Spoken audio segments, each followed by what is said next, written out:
In the end, I know that I am damned.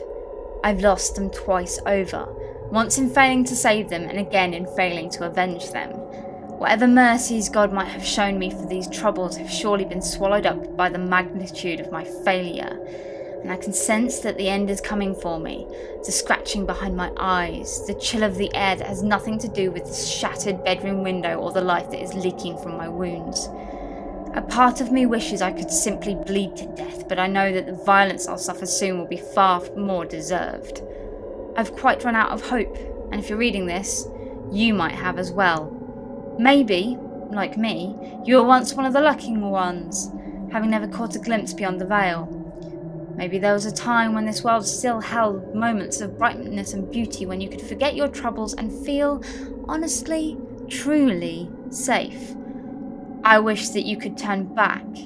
I wish you could unsee what you've seen, slam shut this wretched door and go running back into the daylight.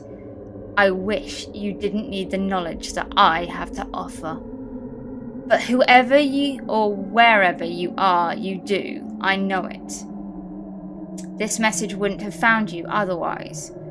Maybe you've woken in the presence of something other in the middle of the night. Maybe you've seen it from the corner of your eye when you linger alone in lightless places. Maybe you've heard it howling, first far off into the distance, then closer and closer as the night grows longer. If you've had the faintest glimpse through the darkened mirror to what really waits for us on the other side, then you are in the desperate need of what I am about to write, of the truth I can give you. It can be heard. It can be stopped. It can even be banished for a time, and I suppose that means it can also be bound. But I have my doubts in regards to any more permanent solutions. We've moved far beyond any crude suggestions or whether or not it can be killed. That is a mortal word for mortal creatures, and whatever this thing once was, it hasn't been mortal for a long time. You must content yourself with what I have learnt. A chance, no matter how small, is still a chance. If the least we can do is push it back, turn it aside, force it to slumber, then that is enough. You must understand that once it's turned its gaze your way, you're already dead. You must embrace this morbid truth as a gift. Wrap your arms tight around damnation and do not let it go. That's the only chance you'll ever have of saving the ones you love. They are coming and I don't have much time. The first time I saw it was during my daughter Madison's birthday party. She loved the park down the street from our home, a miniature forest on the banks of the Detroit River called Elizabeth. At the very edge of the park, a boardwalk had recently been raised, extending out over the calm waters and providing a view of the massive steel bridges that connected the city to the nearby river island of Grosse Isle. There was a small petting zoo there as well, in a clearing next to the playground, and that was where Madison had asked to have her birthday party. The sprawling greenery was dotted with playgrounds and picnic tables and crumbling stone bridges crossing over the clear waters of the canals that ran into the city from the river. It wasn't cheap. Victoria and I had both been saving for her 7th birthday some time in advance, and had even taken a second job as a delivery driver on weekends to scrape up the extra cash. We had wanted to do something special for our daughter. She'd been having an extremely difficult time in school, provoked by a lack of sleep brought on by vivid night terrors. We woke to the sound of her crying almost every night, insisting that a crowd of people had been in the room with her. More than once we found her in the attic, sobbing as she rummaged through old boxes and bins that had belonged to the previous homeowners in her sleep, searching for something she'd seen in a dream. Madison was always unable to tell us what she'd been after upon waking from this fugue state. She would merely peer up at us, sleepily smile and say, "I was looking for fire." We'd been greatly concerned. Along with good counselling and more attention, we had hoped that throwing her an extravagant party might take her mind off of the things. The look on Madison's face when we arrived at the petting zoo, all decked out in bright streamers and balloons wishing her a happy birthday, was worth all of my and her mother's efforts. The children that came to her party was appreciative as she. Victoria made small talk with the adults she recognised from school meetings and parent-teacher conferences, and quickly became friends with ones she didn't. I didn't know any of these people. My work schedule allowed me just enough free time for my wife and daughter. I smiled at the pleasantries, laughed at the jokes, but my eyes were on Madison, the expression of wonder on her face as she and her friends took turns riding a miniature horse around a small carousel under the watchful gaze of its owner. There was a moment, I think, when the animal saw the Grim standing in the bushes. It gave a panicked whinny, and then it was on its hind legs, with Madison still in the saddle. I give credit to the woman who owned the zoo. By the time I was in motion, heart pounding in my chest, she'd already scooped my daughter off its back with one hand, while forcefully yanking down on the reins with the other. I shouted my daughter's name over the alarmed yells of the children. I was at her side in a second, kneeling down to put my arms around her. "Madison, are you all right?" I asked in a rush, trying to control my fear, my hands checking her for injuries, though I know she'd received none. "I'm fine, Daddy," she said, laughing. "He just got spooked a little, that's all." I nodded, impressed with her courage, not able to summon any of my own. "You're right," I said, calming myself down, not wanting to spoil her birthday. "The pony just got a little scared. I'm just glad you're all right, sweetheart." I pressed my lips to her forehead, making her pull away in giddy mock disgust. As I stood ready to speak harshly with the owner to demand an explanation, I saw it. It was standing deep in the woodline, almost totally obscured by the thick green forestry. For a moment my mind couldn't comprehend what my eyes were seeing. I thought at first that some awful person had killed a dog and left its head in the branches of a tree. A moment later I thought, their dogs can't smile, as its snout cracked open, thick ropes of drool cascading over jagged yellow teeth, splattering down onto a pale bare chest streaked with dried mud and grass stains.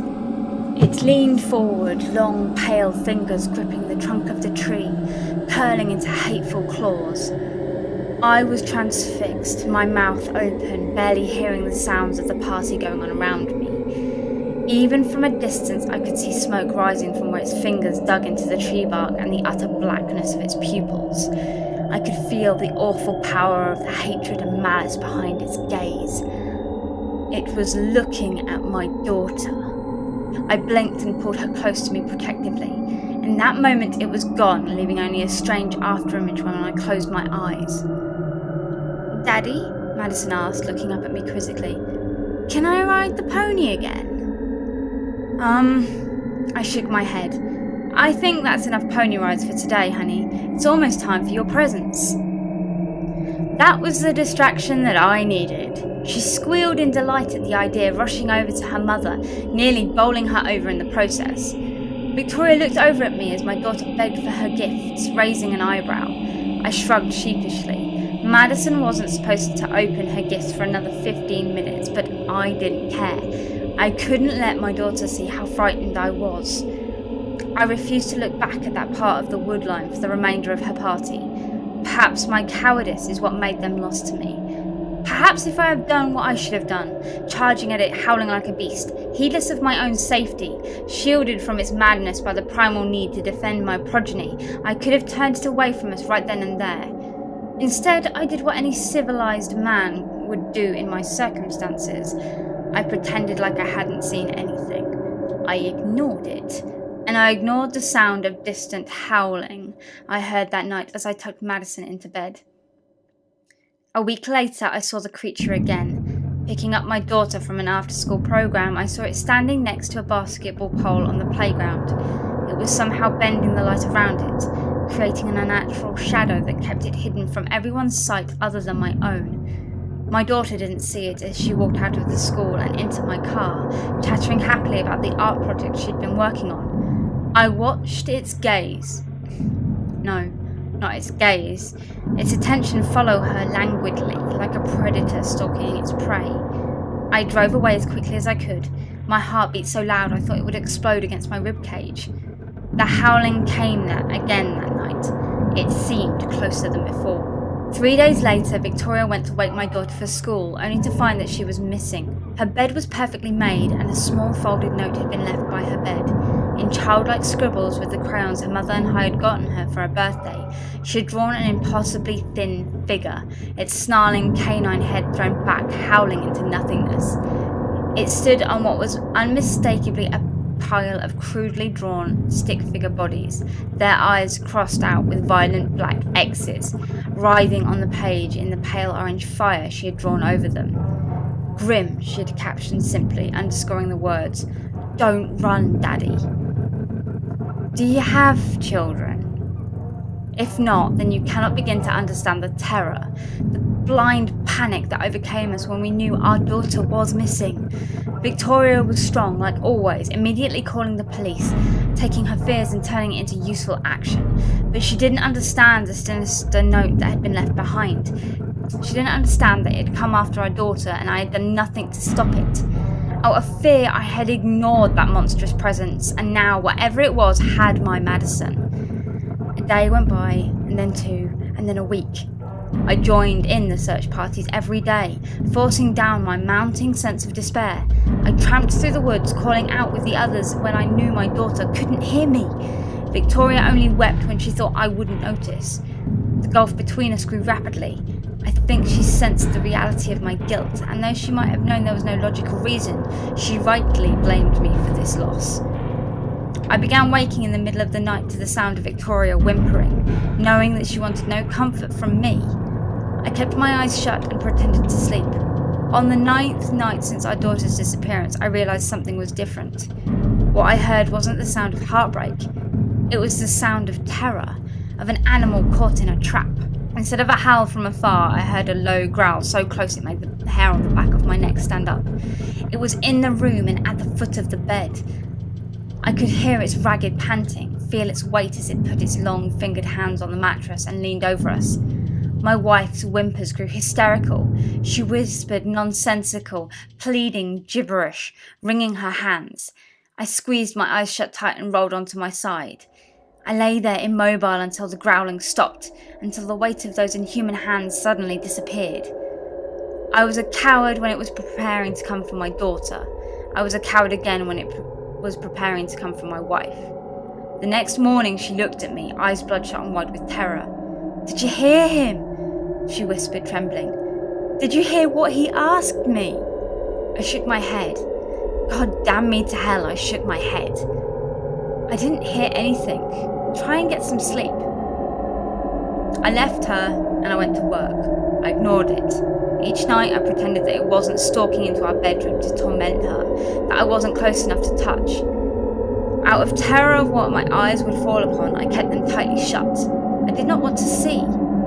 My love for my wife was overcome by fear, just as my love for my daughter had been. Madison, Victoria, please, you are the lights of my life. Forgive me. 2 weeks after Madison had disappeared, I woke to Victoria's tears again. As I lay there, she slowly fell silent. After a few minutes of dead quiet, she made a strange snuffling noise low in her throat. A moment later, it grew louder, a weak chuckle that seemed absurdly loud in our dark room. The sound terrified me even more than the fear of waking to fight it looming over my bed. The darkness that I had once hidden suddenly felt horrifyingly oppressive as my wife's laughter finally reached a crescendo of cackling madness. I lurched from the bed, slipping on the sheets that had fallen to the floor. I held myself towards the light switch, a hand that had stretched out like a blind man. I missed the switch entirely, running hard into the wall. I collapsed to the floor, stars bursting before my eyes. Victoria's laughter had become a high-pitched howl of animal pain. I heard a fleshy tearing sound, a guttural chewing and gnawing that finally provoked a scream from my own lips. My hands scrabbled at the wall, and they finally fell upon the switch, and I hurriedly flipped on the lights. I immediately wished I'd kept them off. My wife was crouched on the bed, shaking and twitching as if in the midst of a seizure. Her wrists and arms were covered in violent bite marks, each one welling with bright and arterial blood. Ruddy liquid oozed from the corners of her mouth, splattering over her nightgown, tracing violent patterns down her heaving chest. She looked at me through one eye that was bloodshot and manic. The other was a bleeding, empty socket in her skull. She threw back her head and howled, "I don't have to see anymore." She was holding her eye, her eye nerve clusters hanging limply from it as she stared at me. I don't have to watch him feed. I shrieked as she hurled herself from the bed at me, closing my eyes, throwing my hands up to ward her off. She gripped the collar of my shirt and hauled me to my feet, the mania that was in her giving her impossible strength. No, I whimpered, eyes shut against this new horror, trying as best I could to press myself through the wall and away from her. No, no, no, no, no! Don't run, Jack, my wife grunted. Don't run! There's no place for any of us to hide. She put her lips to my ear, teeth clenching painfully on the earlobe. He isn't going to get me. Not like he thinks. Not like he's got Madison. Her voice cracked, and through the madness I could hear my wife, afraid and utterly alone, struggling to push through the insanity that had gripped her. The Grim, she whispered. Talok, Balcoman, Kron, Moloch, Shugotov. They give it a name to give it a form, but none of them are real. None of them are true. She put her hand to my chest and spoke to me with her own voice for the last time. Strong and brave and beautiful. Put it to the fire. They've been looking for him all this time. That was why Madison was searching. She heard the fire and she knew it would save us. Don't run. And then she was gone, leaving me cringing on the floor. I opened my eyes to see her running full tilt towards our bedroom window. I think I cried out at the last when she leapt through the narrow glass with all the grace of an Olympic diver. The shimmering sound of the pane breaking couldn't overcome the dull thud I could hear as she struck the concrete driveway below. The only sound was the beating of my heart and the frantic breathing. I lay on the floor, my eyes drawn to the bloody splatters that led to the shattered window. I touched my collar where Victoria had grabbed me, my fingers coming away sticky with her blood. I wondered why no dogs outside were barking. I wondered if this was a nightmare from which I'd soon wake. Slowly using the wall for support, I dragged myself to my feet, unable to keep my legs from quivering as I stumbled across the floor. The silence was roaring around me, and I could hear an insect-like buzzing coming from behind and before me, from within me, growing to a fever pitch as I finally reached the window. The creature was there, standing over the broken, bleeding corpse that was my wife. I felt my terror run down my leg in a warm stream, my fingers digging into the shards of broken glass in a reflex that shot pain through my hands. I was frozen and transfixed by its attention as it stared up at me. I wanted nothing more than to turn tail and run. I wanted to flee into darkness and never look back, but that was impossible. I blinked, I think, or I managed to shut my eyes. I must have, because when I opened them, it was in the window before me. Words cannot describe the nightmare. I screamed like my wife had screamed, like I suddenly knew my child had screamed before she had been consumed. I knew because it told me, forcing the images into my brain, bursting my mind open behind my eyes, assaulting me with words and sounds and colours I could not understand and have no way of describing. I saw my wife, huddled in the dark, its shadow falling over her, dooming her to madness. I saw Madison's last moments, felt her terror, the blind hope that her father might still arrive to save her from this monster. I heard her voice echoing in my mind over and over again. It snarled and lunged, teeth snapping shut only inches from my face. I fled from the room, nearly slipping on the rug in the hall.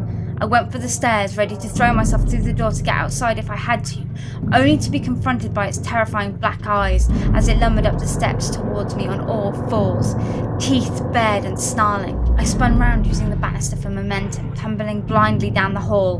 The light in Madison's room was on. Without thinking, I ran towards it, slamming the door shut behind me so violently it nearly broke the hinges, pushing my body against it to keep the horror out. I had a split second to take in the pink colour of the walls and the brightly coloured posters of ponies and Barbie dolls, a split second to hear the whispering in my head. "Don't run, Daddy," before the door behind me splintered. An arm that was as filthy as it was pale whipped wildly around, searching for me. It brushed my cheek and I screamed, feeling as though my skin had been touched with fire or the coldness of the void. The wall itself was coming apart behind me as I ran down the attic door, flying up the creaking wood steps toward the last possible sanctuary left to me in this house. I stumbled like a madman through cardboard boxes in the dark, barely able to pull the cord for the light bulb above me, tears streaming down my face. I fought my way through the boxes and bins left over from the old homeowners. Letters and paper litter were tossed through the air in my wake. I banged my shins painfully on an old wooden chest, heedless to the pain in my desperation of my flight. There was a porthole on the wall at the end of the attic, barely a foot in diameter. I clawed at it, managing to break the glass with an already bloodied fist. I pushed my face against it, screaming for help into a night that seemed intent on ignoring me. There was no echo for my cry. There was no sound at all. The night was dead like Madison, like Victoria, like I soon would be, cut off forever from the land of the living. I fell to my knees, sobbing, leaning over the chest I had run into. It came on like the nightmare it was, its bare feet leaving smoking footprints on the attic floor, yellow claws clicking on the hardwood, the blisteringly hot wind of its breath smashing aside the boxes and the debris and the mothballed furniture. There was nothing between it and me now, the floor covered in the papers that fell through the air. I was naked, exposed in this moment before the end of everything, a squeal of disbelief escaping my lips. It showed me Madison again, how she had died. I won't speak of it here. I saw how she had suffered. It had enjoyed her terror as it was enjoying mine. It had devoured countless thousands of beings over its existence, and not all of them were even human. It wasn't picky. It was only ever hungry. The grubs and ghosts that went about their pointless little lives at its feet, oblivious to its predations until it was far too late. I saw all this as Madison screamed in front of me, dying again and again, her agony distilled down to the last second of her life when she realised no one was coming to save her, the moment she stopped crying for her father. As it forced me to watch my child's murder, something inside me changed. Scrabbling panic was still there, but behind it was anguish, enough pain to turn it to rage. I screamed at it, leaping to my feet, tearing at my face with bloodied hands, ripping the clothes from my body. It pointed at me and barked. I felt the skin on my stomach blister instantly as I was slammed back against the chest. The edges of my shirt were smoking. My ribs felt as though they'd been singed from the inside out. I howled like a wounded animal, reaching behind me into the chest for something, anything to cast in defiance at this demon before me. My hands closed around what felt like a rough-hewn piece of wood. I pulled it out of the chest, holding it up in front of me. It was a short knife with a handle made of what looked like deer antler. The blade was sheathed in a simple leather cap, worn and cracked with age. Something had been carved into the handle, simple notches, hash marks and scratches, cut savagely yet cleanly into the bone. As I held the blade, I felt Madison's tiny hands circle around my chest. She stood behind me, her beautiful blonde hair spilling over my shoulders. She pressed her lips gently to my temple in a child's kiss, leaning against her head against mine. "I've missed you, baby," I wept, unable to look at her. "I'm sorry. I'm so sorry.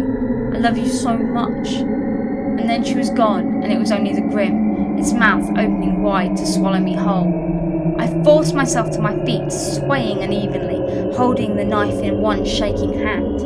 There were things on the periphery of my vision, watching me, pressing eager hands against the thin barrier of reality. I saw that I was surrounded by them, even as I could sense their eagerness, their anticipation of what was about to happen. I took a halting step towards it, and then another, my vision blurred like static on an old television set. The grim was the only thing I could see. There was no looking back, away, or turning back. I think I said my daughter's name. I broke into a run somehow, unsheathing the knife from its leather pouch. There was a snapping sound like a bone breaking. For a second, my fevered mind fancied that I saw it take a step back. For a second, I saw genuine, human surprise on that demonic face. I was screaming by the time I reached it, eyes rolling back into my head, pissing myself in terror, foaming at the mouth, hallucinating, feeling as if my skin was being flayed from my body. The hand that held the blade was bleeding, veins bursting, skin blistering as the power within it roused slowly to waking. I raised the knife through the storm of madness the grim brought with it, and that was enough. We collided, the monster and I, sensations I have no words to describe overwhelming me. It filled my field of vision, its fingers gripping my face, embracing me, pulling me into a maw that opened wide, billowing with black smoke and the heat of a furnace. I heard another voice scream with me, another 1,000 voices, the reverberations shooting down me through my arm so I had thought it must have been broken. An alien confidence suddenly gripped my mind, shattering the madness and the gut-wrenching fear. In the moment the barrier of reality finally broke and they pressed in around me, their innocent blood shouting for vengeance, steadying my hand, billowing into my mind. The fire, send it to the fire! I howled out the worlds my daughter had dreamed, echoing with seething rage of the lost souls that had danced like lightning on the edge of the blade, and let it fall. I don't know what actually happened when the awakened knife touched that god-forsaken form. I know only that it was forced out, shunted abruptly from here to nowhere, leaving only a long, furious howl to mark its passing. Its presence faded into nothingness as I made my way out of the attic, through the wreckage of my home and back into my bedroom. I cannot sense it at all as I compose this message, leaning against the wall, the blade that ended the matter lying next to me on the floor. I was right to think that it was surprised. It hadn't expected such a sudden, spirited resistance. The Grimm had picked my family because it thought we would be easy prey. It didn't think it would meet us here. It had thought we were gone forever after all these years, never to return, shattered and scattered, and we were left at the bishop's hand. I don't even know what I'm typing anymore, or how I'm even able to with the wounds I've suffered. I don't know why it seemed so important to write this down, to send this out, to ensure that you knew the story. Perhaps like me you belong to the fire. Perhaps one day it will call to you like it called to us, and you will have to answer. I pray for your sake you find the courage sooner than I did. I have failed to defeat the monster and avenge my loved ones. I understand that there can be no forgiveness for these sins, but take a certain comfort in knowing I will have a second chance. I will meet it again. We will all meet it again, finding new meaning and purpose to our next damnation on the edge of that ancient blade. Next time it will be different. Next time we'll end it once and for all. Soon the knife will be in my hand again. They've shown me the path forward, both a perfect punishment and penance for my fear. I will take the blade to my throat and release my hold on this life.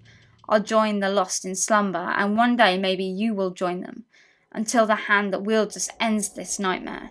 When you hear it howling in the distance, come search for Almacia. Us. We won't be far behind. We will be watching. We will be waiting. The fire knows its own.